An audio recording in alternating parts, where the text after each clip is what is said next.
Hello everyone, this is CY once again.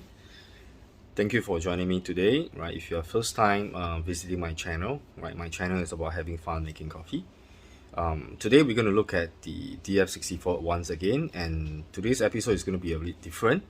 Right, I'm going to call this episode DF64 101. The reason for that is I assume that everyone is had some form of experience with a coffee grinder, so I think that everyone knows exactly which part is called what and which part is for what purpose and function. And apparently some of my customers, right, this is their first time owning a actual grinder. So when they receive their DF64 for the first time, they are not sure how to actually operate the grinder. So today's episode is actually for people, maybe this is their first time owning an electric grinder, and especially a flatbed one, right? So this is for you. If you are an expert in grinders already, right, you don't have to watch this video unless you want to support me. Yep, so this is my content for today. So let's get on to it. Okay, so in front of you, this is actually what you are getting. This is actually the DF64. Mine was the second generation, whereby the font size is still the original font. I have no problem with this font size. I love it anyway. And most of the time, the font is more of a functional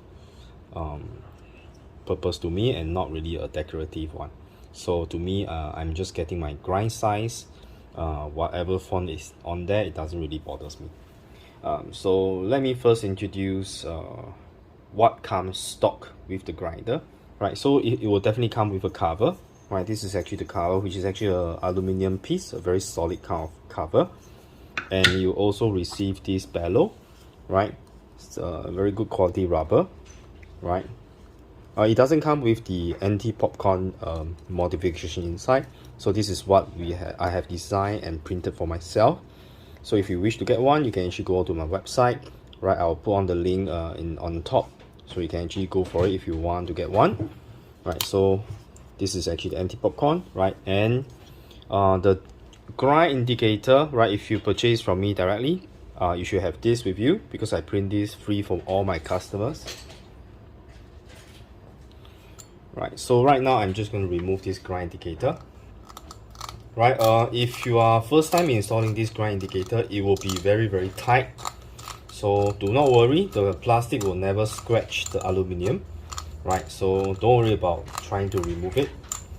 Just do it slowly, right? Over time, the plastic will get larger, so it will be much easier for you to remove this grind indicator. Right? Again, this grind indicator can be downloaded on Thingiverse, which again I will share with you on the link on where to download this. Right? If you didn't purchase the grinder from me, and if you want to print one for yourself, right, later on you can actually go onto the website. Right, so now what should be the first thing you do when you receive the grinder? Right, the first thing you do is you have to open up the grinder. Right, I call this the collar. Right, so the collar, if you unturn it anti-clockwise, right, you will be unscrewing the collar. Right, so unscrew all the way until it pops out. Right, and gently remove the cover, please, and put it somewhere safe. Once you unscrew the collar, right, remove this. This thing is actually a hole in position with 3 springs. Right, there are 3 springs here. Right, the first thing you do is open this up, remove the spring, right, and make sure that your spring, I call this the sleeve, and the spring, right? Okay, this is actually the white color part is actually the sleeve, and this is the spring. Make sure that your the sleeve is flush all the way down, right, so that the spring is flush with the sleeve. Right, so this is the first thing you should do.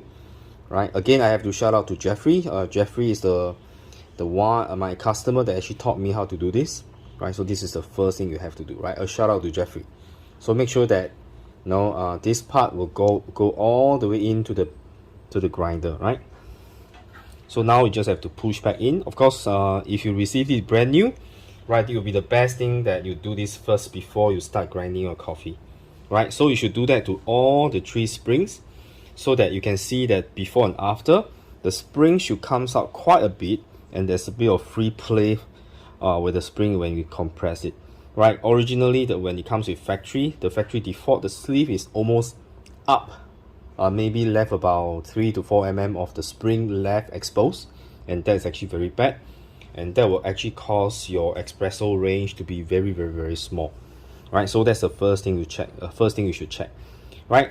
And you don't have to rush in to do your burr alignment, right? Because that's not really critical at this moment when you receive your brand new grinder, right? So now let's install the upper burr carrier back, right? So make sure that the 3 point here, 1, 2, 3, is going to rest on the spring nicely, right? And right now what you can do is you can use your palm to press to make sure that the springs are well resetted, right? You should be able to move freely.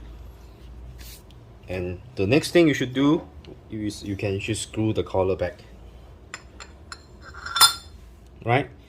What you can do to make it easier to screw in the collar is you press your palm onto the aluminium center ring here, right? Make sure when you press down it's parallel to the surface, and then you just slowly turn your collar in the clockwise manner, right? You should screw in very easily. You don't even need any force to screw in the collar. You can see it's already screwed in, and you will screw all the way until, right, you should be able to turn about 4 complete revolution, right, before you are not able to turn anymore, right? So you should turn all the way, right? So you can see now it's very tight. I'm not able to turn anymore. And now make sure that your power of the grinder is switched off. Now reach your finger all the way inside. Let me show you. So now you can see this is the inside of the grinder, right? You should use your finger to try to turn, right? Right now you should not be able to turn because the grinder is locked. So now you release the grinder slightly and use your finger again to turn, right? If your burr is able to turn freely, it does not matter whether you turn clockwise or anti-clockwise, it does not matter, right? So make sure that the burr is able to spin freely. And at this point you can turn your collar clockwise to make it finer, right? And now what I'm actually expecting to hear is that the 2 burr will gently touch each other.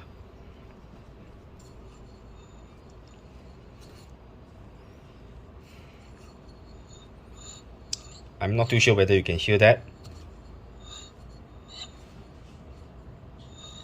Right, you can hear the 2 burr actually touching each other. So this is actually my 0 point. Right, so right now let me hook back my camera onto the stand. Okay, now what we can do is we can use the ring, or you can download, or you can actually find some sort of a way to indicate your 0 point.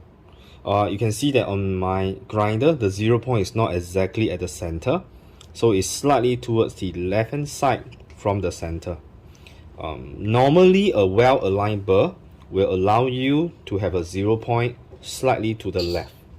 So right now what I'm going to do is I'm going to insert the grind indicator pointing at the 0 point.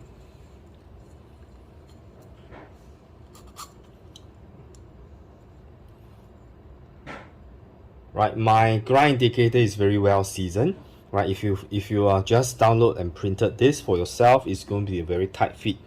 Again, you do not have to push down all the way, right? You can push all the way until you have a bit of finger gap between the collar and your fingertips, right? For my case, it's a bit loose, so I actually push all the way, right, closer down to the collar. Right, so now you can see my grind indicator is indicating 0, and now we are ready to grind some coffee beans. A lot of my customers ask me what is the good espresso range, right? I can only answer this question when you first find the 0 point on the grinder. Once you have located your 0 point, your espresso range should be around 15. So right now I'm going to go to 20. Right, you can see with the grind indicator is very easy for me to locate whichever grind setting I want. Right, you can install back your bellow, right, and the cover, and let's get some coffee beans and let's grind. Right, if you have some steel beans, right, you can use these steel beans to season your burr sets. Do you really need to run in a few kg of coffee beans in order to get a burr season? Well, you don't really have to push your grinder to season. It's not necessary. If you use your grinder daily, eventually you'll get seasoned, right? You don't have to rush in order to season your burr set. I would suggest you do that slowly so that you can taste the difference between a not so seasoned burr set and a more seasoned burr set, right? I think you should be able to tell the differences in the espresso or the pour over coffee that you make. So what I'm going to do is I'm just going to grab a handful of coffee beans, right, and I'm just going to put it inside. And recently I've discovered, again, I have to shout out from to Jeffrey, right, my customers. He has shown me that you should get one of this. This is actually the potato chips cover, as this is actually from the Pringles, right? It is a very good things to have because you can actually install it right on top. And the reason why I like this is because it's translucent, right? Let me show you. You can actually see the coffee bean inside as you grind, and it works as a bellow stopper, right, as well. So make sure you put the cup back into the position, right? Don't follow me as a mistake. Sometime I forgot to install the cup here, right? So now let's press the button and let's grind the coffee.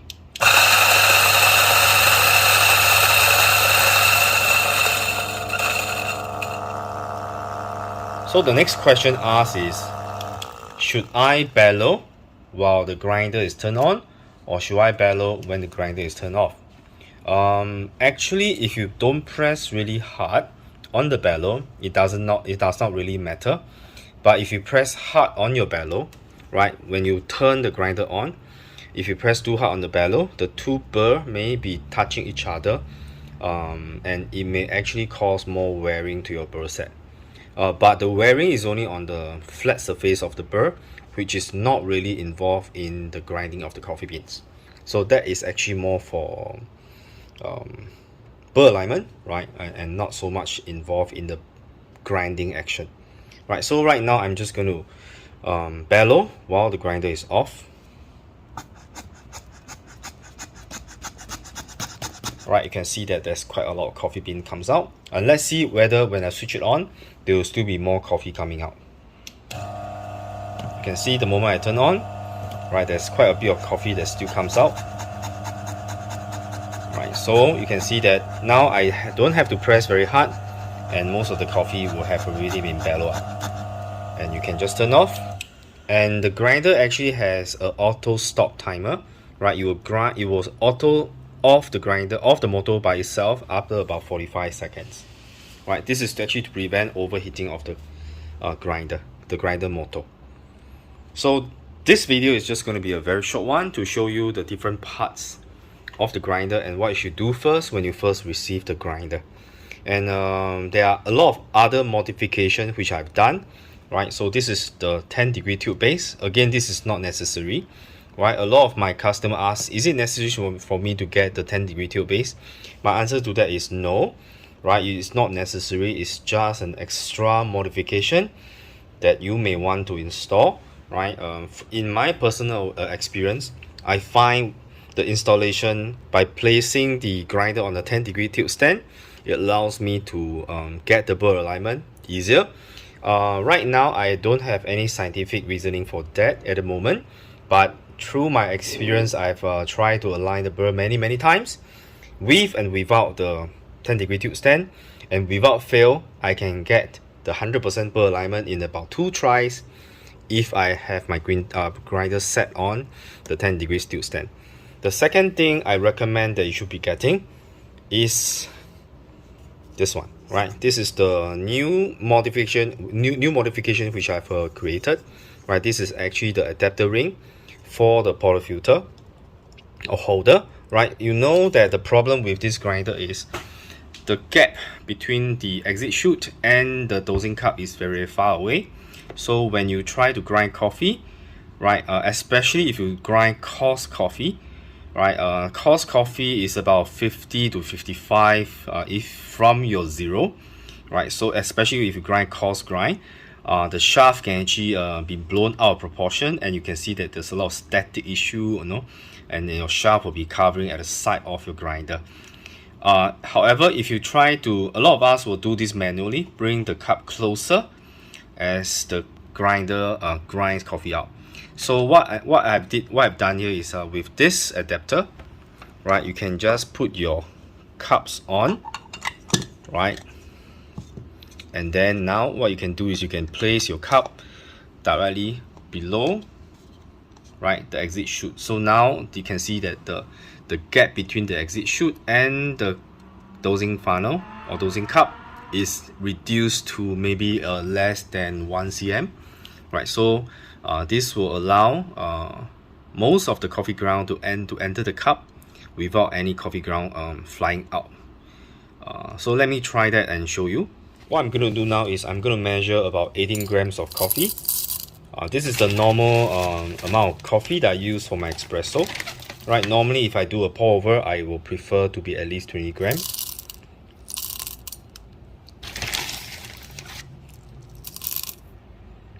Okay, let's just do 20 grams, right? Right, so that's about 20 grams, right? So I will be opening up the cover. I have the anti-popcorn modification installed.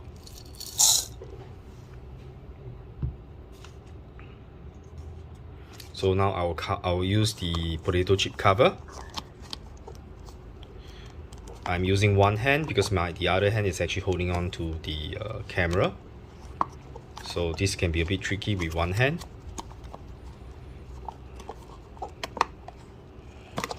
Oops. With two hands, this will be a lot easier. Right, there are potato chips cover that is slightly larger, so I think you should get that. But I like this version because it totally flush, right, with the bellow, and I like this better, right? So right now all the coffee bean is inside there, right? My version is the original design that I have. It has a 20 mm hole inside. I think Ben has increased the hole size to about 22.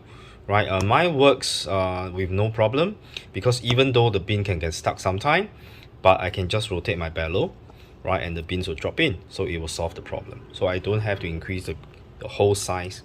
I find that 20 mm works perfectly for myself. So right now I'm going to grind the coffee and show you.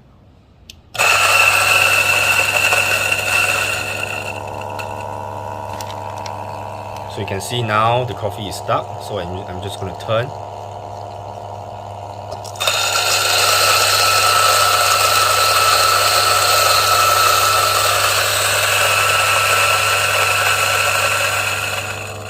I'll wait for all the coffee ground to be grinded, and then I will start to bellow.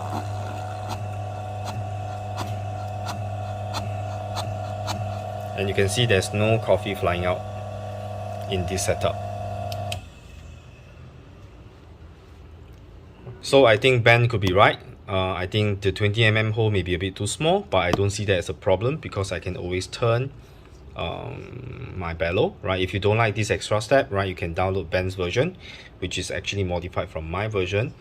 From 20 mm, I think he upgraded to about 22 mm, right? So this works for me perfectly. I don't mind to just turn it a little bit. It's fine for me. So on the whole, right, this is what you should do, right, before you actually start using your grinder. As a summary, right, there's a few things you should do before you start using a grinder as a brand new one. The first thing, you have to unlock your collar, right? Reset the 3 springs, make sure that the sleeve is flush with the spring at the bottom, and screw the collar back, and make sure that you turn clockwise all the way until the collar is unable to turn anymore, and make sure that your grinder is switched off, and use your finger to try to turn the rotor, the motor, right? There's a shaft and the motor, right? At the start you should not be able to turn because it's locked very tight. and you should unscrew the grinder a little bit in the anti-clockwise direction to loosen it a little bit until you can hear the two burrs touching each other, and that is your 0 point.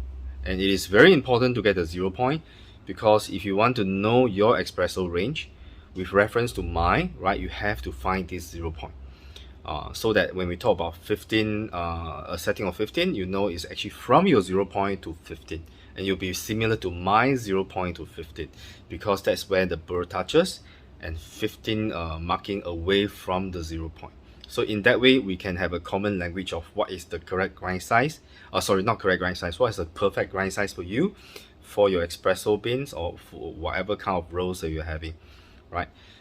So I hope that you find this video useful, right? If you're, especially if you're first time using a electric grinder, right? So I hope this video is beneficial to you, and if you think that's beneficial to you, remember to give me a thumbs up and subscribe to my channel. Share my videos to your friends who are also first timer of owning an electric grinder. So thank you for watching. This is Seah once again. Stay safe and see you very soon.